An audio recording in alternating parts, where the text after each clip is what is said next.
Well, hi, and welcome to Bootstrap Labs Applied AI Insider Series. Today, we're doing another fireside chat with some of our founders, and we're here to talk about applied AI and the race to COVID-19 vaccines. So today with me is Karim Galil.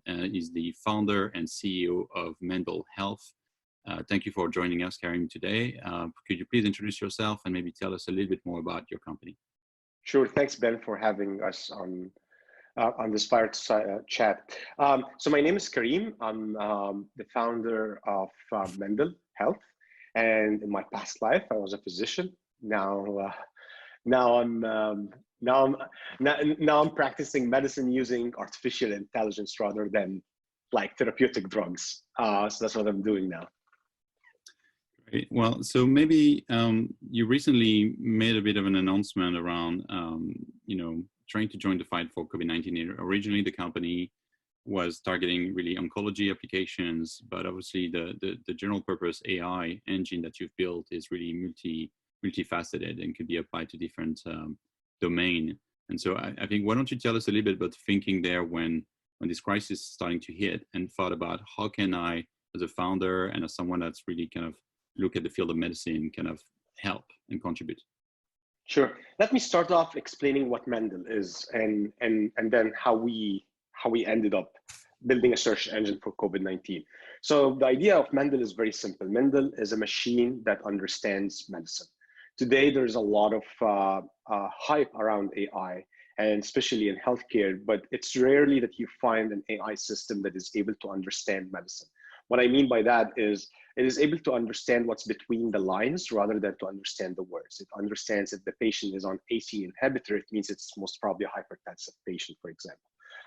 So that's in a nutshell what we do at Mendel. We're building this machine that is able to read and understand medicine, and is also able to absorb all the written knowledge that it can get hold of.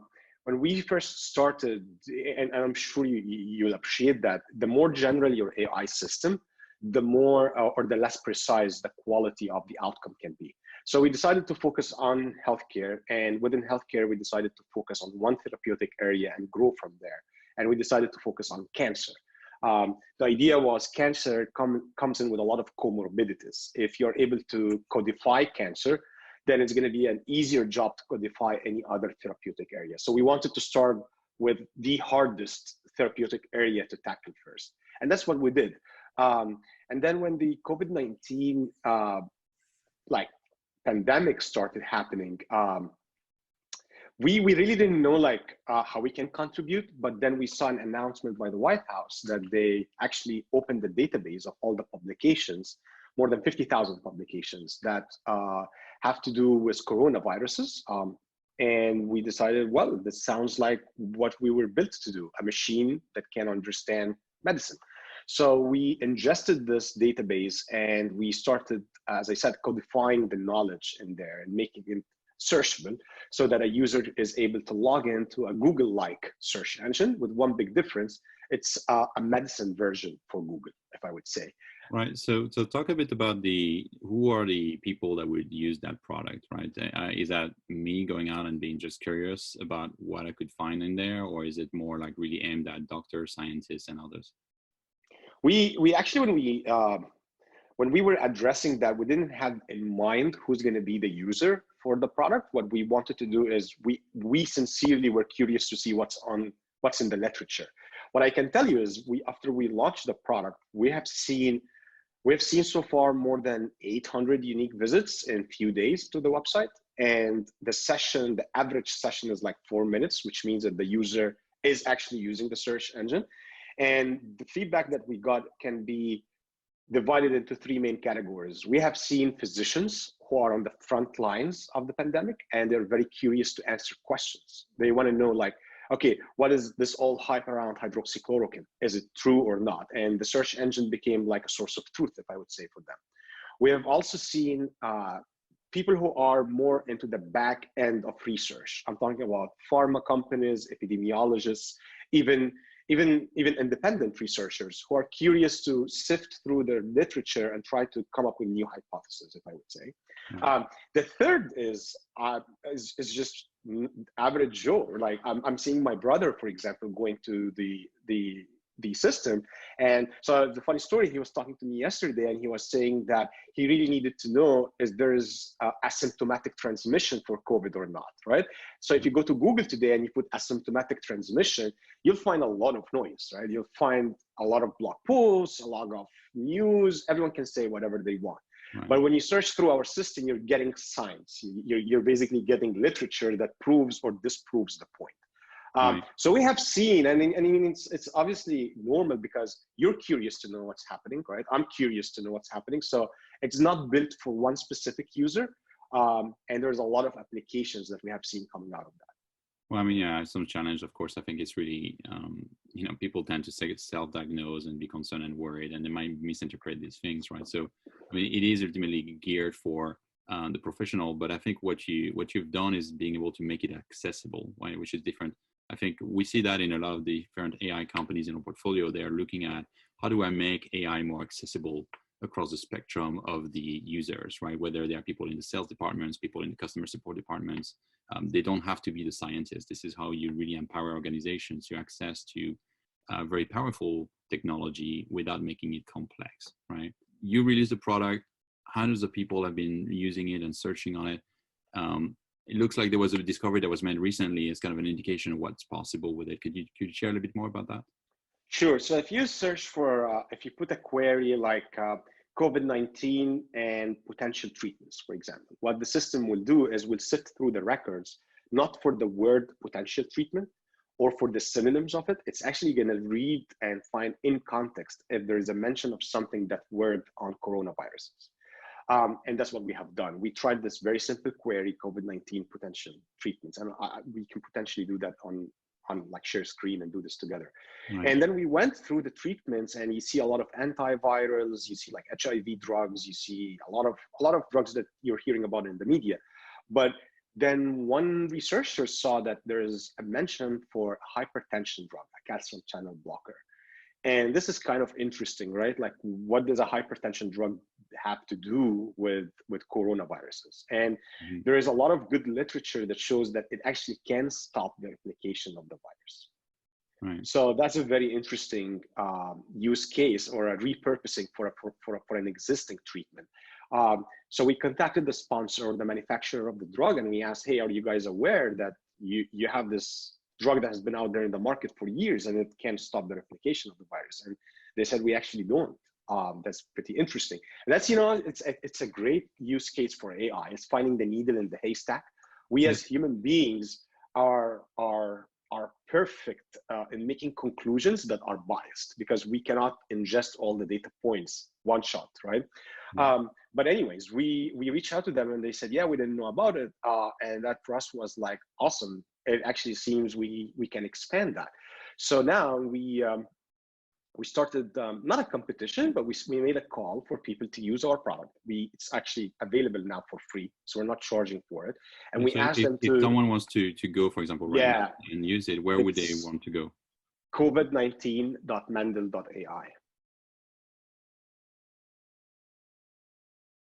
And so far, we've received more than 30 different treatments that are potential for coronaviruses. So the best thing is if you can see available drugs in the market that has been already used by patients for years, and you try to repurpose them, because now you know that they are safe. Now you only have one question to ask: does it work? So the example I usually give is Viagra, right? When Viagra came out, it wasn't meant to do what it's doing. Like, it wasn't meant for the indication that it's done today. But it was like, wow, it actually can work on this. There's a lot of cancer drugs, like the concept of repurposing is very well established in cancer. Brain cancer treatments work in skin cancer and vice versa, right? So what the race today is, every pharma company is looking at their library of drugs and are saying, hey, what can we repurpose here to stop the viral replication? And that's when AI comes into the picture. Yeah, because to some extent you have already done the safety and efficacy of these on different, maybe a different framework, but at least you know from a safety standpoint, hopefully these are well-known components. And the stocks are already available. You don't have to manufacture something new. Right. Because in times like these, exactly, the supply chain is already broken. So you don't want to like come up with a new molecule and try to basically work on how you're going to be able to supply that. So right repurposing. Yeah, it's fair to say that I think we're not leaving any stone unturned. I think people are working on novel drugs, and there are people that are working at looking at repurposing existing drugs. And where Mendel comes into play is your ability to start leveraging the knowledge and the body of work that has been done for years, and synthesize that, if you will, within context of your search. And I think that's really the novel element here, and why in a matter of days was able to discover what you just said, right? I'll tell you like maybe a funny story. That's why we started the company. When I started my residency, every day, you have like patients and you don't know what the heck should you do with them. Like a theory that you studied in medicine is like when you're seeing a patient, you don't have the experience. So one time I asked my senior and I said, hey, like I really feel incompetent. I mean, I studied 10 years of medicine and now I feel like I don't know what to do with each patient. He said, don't worry about it. By the time you're 70, you're going to know all the answers. And it's very true, right? It's going to take you all this time. You're going to see thousands of patients, and now you have the experience, right? The idea of Mendel is, can I codify this experience that you're going to get in the next 40 years, make it available for you in the next minute if you have internet access? Like, can you be as wise as it would have taken you if you spent 40 years studying? But I can make it to you available in 1 second. That's basically the idea of Mendel, right? So there's 50,000 papers. Good luck reading all of those. It's going to take you forever. You're going to be prone to forget and not to make a lot of inferences. The AI is not going to do that. And again, at the end of the day, the AI is not like giving you an answer that you just have to take for granted. It's more of a recommendation engine, and it augments your thinking. You still have to do your human intuition piece. Of course. Yeah, no, but again, it's cutting through a lot of the noise and allowing you to focus on what matters. And I think this is where the collaboration between AI and human has been, seen the best results. And we did talk about human in the loop or human augmented intelligence. And I think that's what you've done. I mean, before the COVID-19, you were able to do real-time, patient matchmaking between drug trials and patient CMR in a matter of minutes, when it takes usually nurses months to go through records of patients. What I'd love to do maybe is to talk a little bit about what's next. So repurposing existing drugs. We hear about in silico trials. So maybe for people listening to this video, can you tell them what is it and why is it so exciting, and how is your technology potentially capable of helping? Sure. So the next step is you have a hypothesis that you can generate from the literature, right? You need to corroborate the finding and you need to clinically validate that it is true. Right? Like it's not just a paper, it actually works. And the best way to do that is if patients are taking the treatment and you're seeing whether they are progressing positively or negatively, right? So we're talking actual trials, right? Real people taking drugs. Like real patients, yeah. That's the gold standard in medicine. I mean, does it work on real patients? You can write whatever you want to write in literature, but you have to show that it actually works on patients, right? The concept of in silico trials is basically trying to build a digital twin of each patient, or a computer simulation, if I would say, of a patient, and you're trying the treatment on that simulation rather than on the real patient. That's what we do at Mendel. And that's the next step for us. So the next step for us is corroborating the findings that people have extracted from our search engine by doing those kind of in silico trials on what we like to call digital twins. In silico trials is the popular term for it. The internal term that we use here is patientless trials. It's you're doing data trials rather than doing the trials of patients. The beauty of that is you're going to be able to generate outcomes way faster than the traditional clinical trials.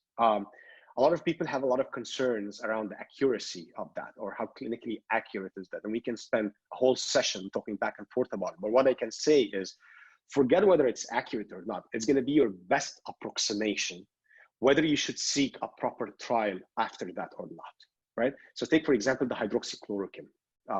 Everyone is talking about it. There is already patients taking hydroxychloroquine. And a lot of people are self-medicating on it. Now, can you plug the AI to their medical records and get the AI to build like a simulation of whether this treatment worked or not? This simulation will inform you, well, the results are really very promising. And if you don't believe me, go ahead and do a traditional trial. That's no problem. But at least now you have more confidence than where you started off, right? You're really trying to zero in on the right targets and avoid the big mistakes that could be costly and goes nowhere. I mean, we know the vast majority of the drugs go nowhere and cause billions. Exactly. And you need to adapt. You better adapt in a computer environment rather than adapt in a clinical environment. Right now, if you're a physician, right, you're not sleeping, right? You're literally not sleeping. You're basically just on the very front line of one of the, it's a real battle like for humanity right now. It's no joke, right? So you want to best use their times, and you want to make sure that you are efficiently using every minute and every bed in the hospital, if I would say. So do a computer simulation, then move to the clinical practice. I think this is the right approach. And we have to face, I mean, AI have been hyped for, I mean, forever. Okay, this is the time to show that AI can make a dent, and AI can change how we as humans practice medicine compared to the last thousands of years, for example. Yeah, I couldn't agree more. I think we had the conversation yesterday on, what's happening is also an opportunity for us to see, of course, how poorly designed or the weaknesses of our health system, and how we can build a much better, more responsive one going forward. It's an opportunity to redesign things. And I think that a lot of the technology is here today. It's often not evenly distributed, and that's what we do as venture capitalists. Is we tend to see those early and want to make sure they get broadly adopted by the market. And so, we're obviously pretty excited about the work you've been doing historically on just the oncology side of it, but it has application well beyond. And as you're demonstrating it now, in a matter of, what was it, a couple of weeks, you were able to repurpose your engine to not only ingest and anonymize a lot of data coming from on oncology, but now to apply it for COVID-19. Yeah.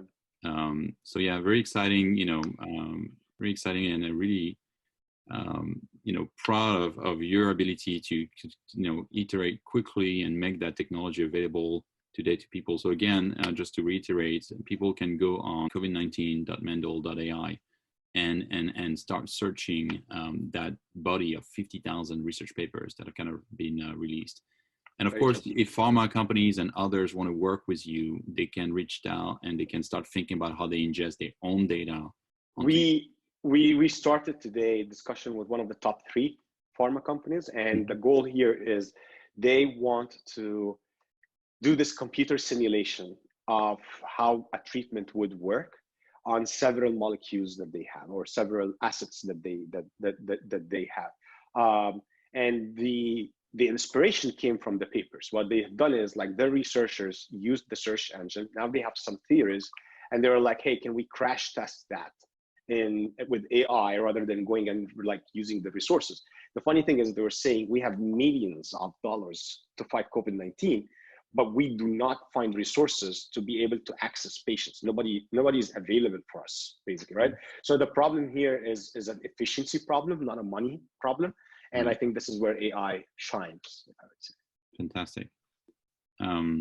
Great. Well, Karim, I want to thank you so much for your time today. I think it's been hopefully very enlightening for the audience, and get a sense of what's happening with AI and what's happening with specifically your company, and how you're able to help people that are very much at the forefront trying to fight this race to COVID-19. And first look, vaccines, obviously, and trying to figure out, can we use existing drugs and which ones, and make that information available, even though some people have the drugs, they don't even know they could potentially apply it.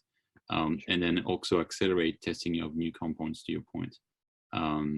So again, we'd like to thank you so much for joining Bootstrap Labs Applied AI Insider Series Fireside Chat.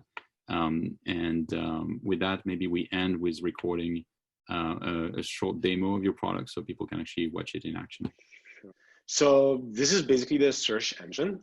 We have some examples here to make it easier for the user, like some templates. Again, this is covid19.mendel.ai. We see that up there. Yeah, right there. So if you come and search for something like this, right, like COVID-19 potential therapy for COVID-19, and you put those, as you can see, it populates 2,702 papers. But the beautiful thing is you don't have to read all of them, because right there, it highlighted for you where is the treatment that is being mentioned.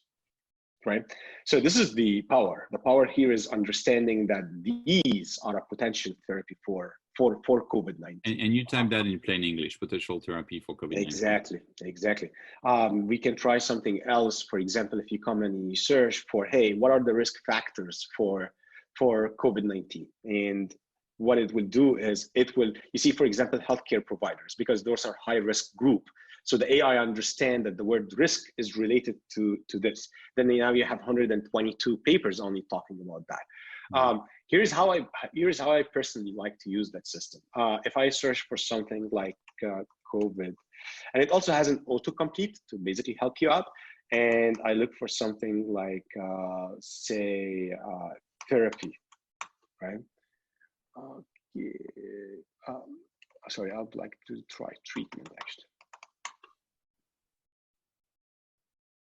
And it gives you a lot of suggestions, right? Yeah. So if I put COVID-19 in treatment, you see the chloroquine mentioned there. You can keep going. Here's how I basically would use it. Say I come in and I say, wow, I'm very interested to know more about ribavirin alongside with COVID-19. Then you can come in and you say, I want to have this, and you add a third term, right?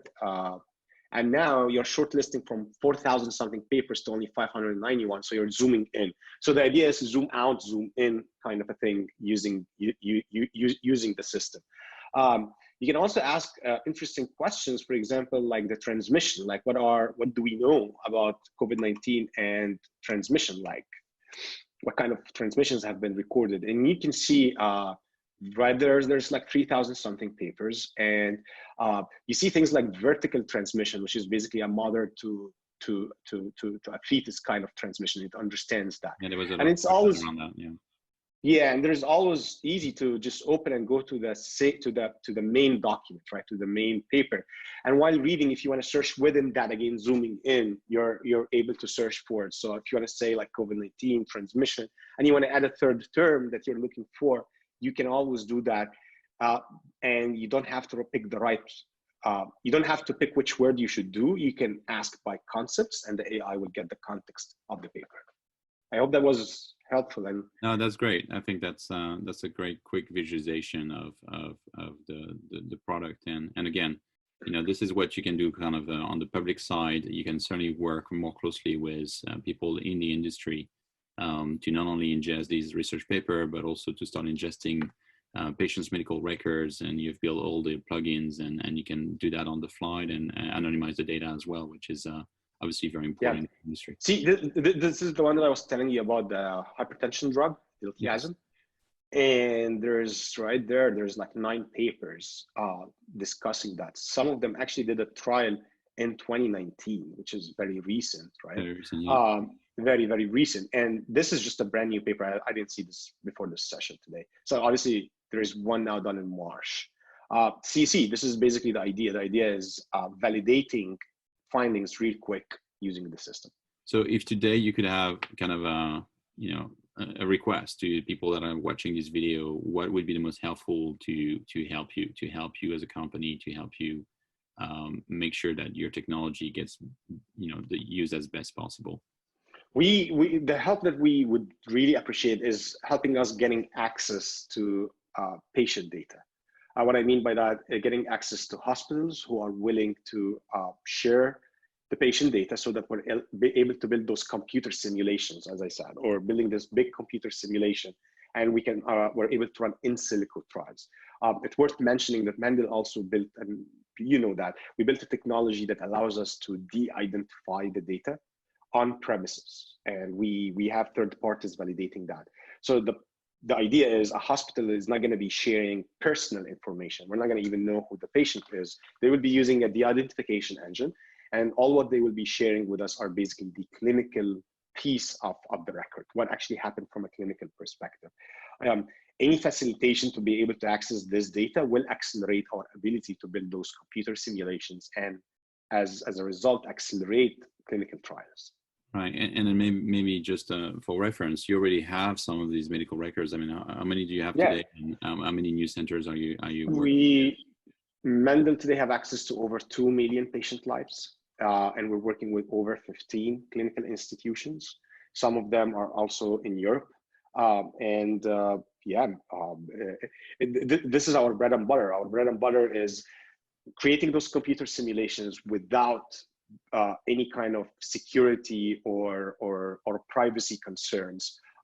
We had to go through the whole GDPR thing, and I think it was a good moment for the company, or good pressure. So we're able to build technologies that allow you not to protect the data only, but actually to redact it altogether and make sure that the patient privacy is well taken care of and not compromised, so that you're able to achieve some scientific breakthrough or some scientific finding. Yeah, and that's, you know, we've seen that with obviously the acceleration of the adoption and the partners where you're working with. So I think it's, again, you know, this is the field of medicine. You want to move fast. At the same time, safety and privacy is obviously some of the primary concerns. And I think you've really done a phenomenal job there. So again, I want to thank you, Karim, for joining us today at this fireside chat. Hopefully the audience enjoyed, you know, learning about what is possible with AI and what Mendel specifically is doing to accelerate the discovery around COVID-19 vaccine. So again, thank you very much, everyone. And thank you, Karim, for joining us. Thank you.